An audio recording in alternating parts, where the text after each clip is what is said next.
Did you just buy a new overlock machine and you're scared of threading it? Is your overlock machine still collecting dust on your sewing table or tucked away in a box inside your closet?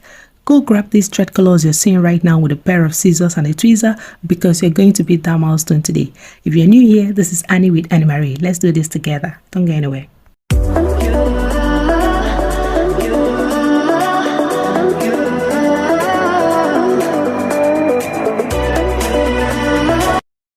Raise your thread tree and taking the blue thread that matches the blue tension dial, place it on the first thread spool holder.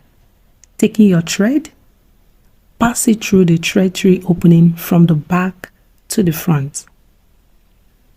Following the guide, pass it through the first thread guide, the metallic guide you're seeing right now, and press on the white tension release button.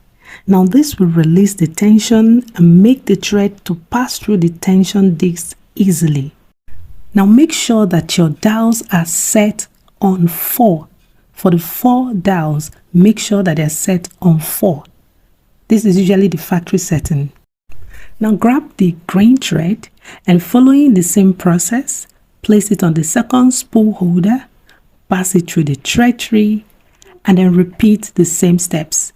We're going to do this for the rest of the colors, which are the red and the cream or the yellow, depending on the colors you have at hand. And once we're done with this, we'll continue to the next step. Now that all the threads are in place, remove the trim trap and gently slide open the front cover of your overlock machine to expose the upper and lower looper threading part. Remove the pink and the yellow needle threads from blocking your view. Do the same for the blue thread. You will see the color coded parts. Now Brother 1034D threads from 3, 4, 2, 1. And that is the upper looper, the lower looper, the right needle, and the left needle. Now we're starting our threading with the green thread, which is the upper looper. And looking at the front of the machine, which is color coded, the green part goes through some numbers, and this number starts from 5 to 6 to 7 and to 8. So we're going to start the threading from 5. So we're going to pass our green thread through number 5, which is the metallic hook right there. Sorry, my hand may block you a bit, but I hope you're seeing it now. So it has passed through 5, and we're going to take it to 6, which is this metallic hooks that you're seeing right here. So it's going to pass through this first one. It's not going to pass through the second one, okay? So we're going to slide it under the first one, which is number 6, like so. And then we're going to take it to the next thread line or thread path, which is 7, as you can see it right there. So we're going to take our thread right up to that hook. And now remember, we have an 8, and that 8 is the eye of the looper. I tried as much as possible to bring my camera close, okay, so that you will see the eye of the looper. That's the 8. So I'm going to use my tweezer to grab the tip of my thread. Now make sure that the tip is smooth so that it can easily pass through the eye of the looper. If yours is not smooth, use scissors to trim it and make it smooth for easier threading of the eye of your looper. Now gently pull out the thread, making sure it goes through the back completely. And once you've pulled it through the back, it's time to raise your presser foot and make sure that you pass the thread under the presser foot.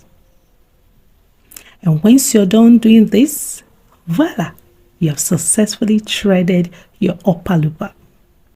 And now it's time to thread the lower looper.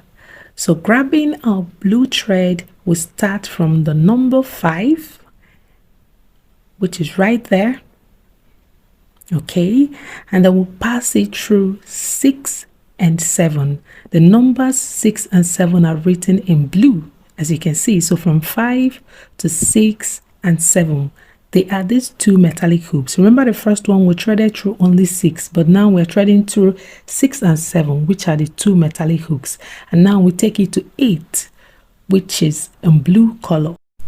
Now looking at the front of your machine, you will see this white knob with blue diagram. Now looking at 9, you will see it's the same thing. We're supposed to pull it out and then pass our thread through a hook right inside it.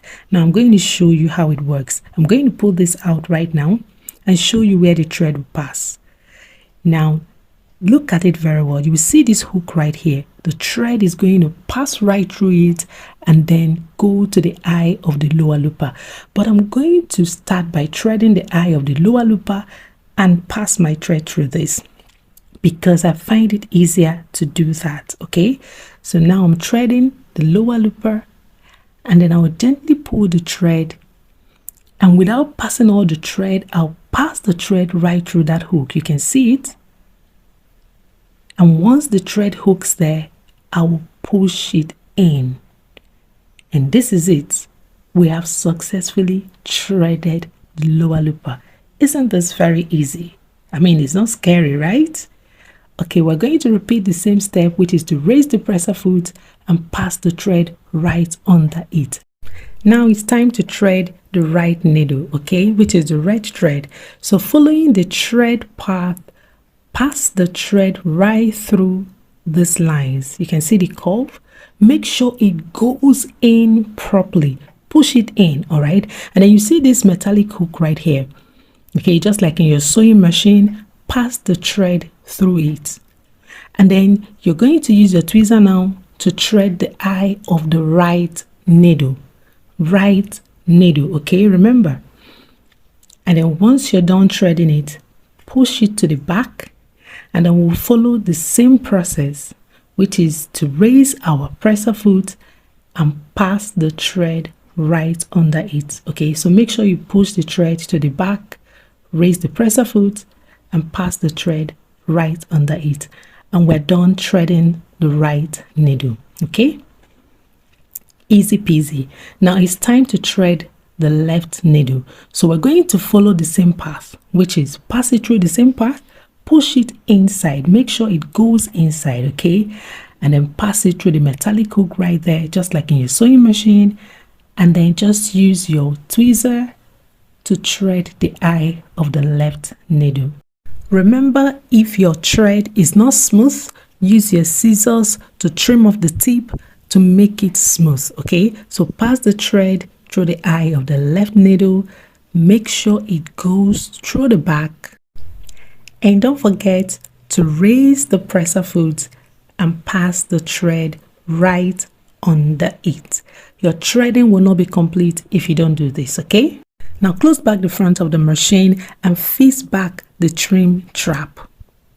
Once you're done doing this, the next thing to do is to turn on the machine, because you're going to test out the stitch. Okay, so we'll turn it on and then we're going to test the stitch. So we're going to be using a canvas fabric.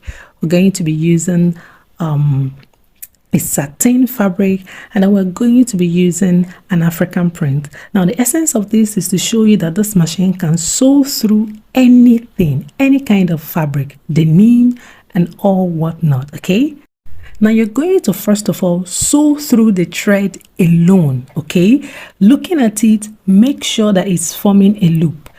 It's going to form a loop that will show you the 4 colors. If it doesn't form this kind of loop, it means that the machine is not correctly threaded and you have to retread it. But once it forms this kind of loop showing all the colors, then you're good to go. Now we're going to start testing it with our African fabric and see how it goes. Now there's no need to be scared. Okay, it's just like a sewing machine. All you have to do is to raise the presser foot and just step on your pedal.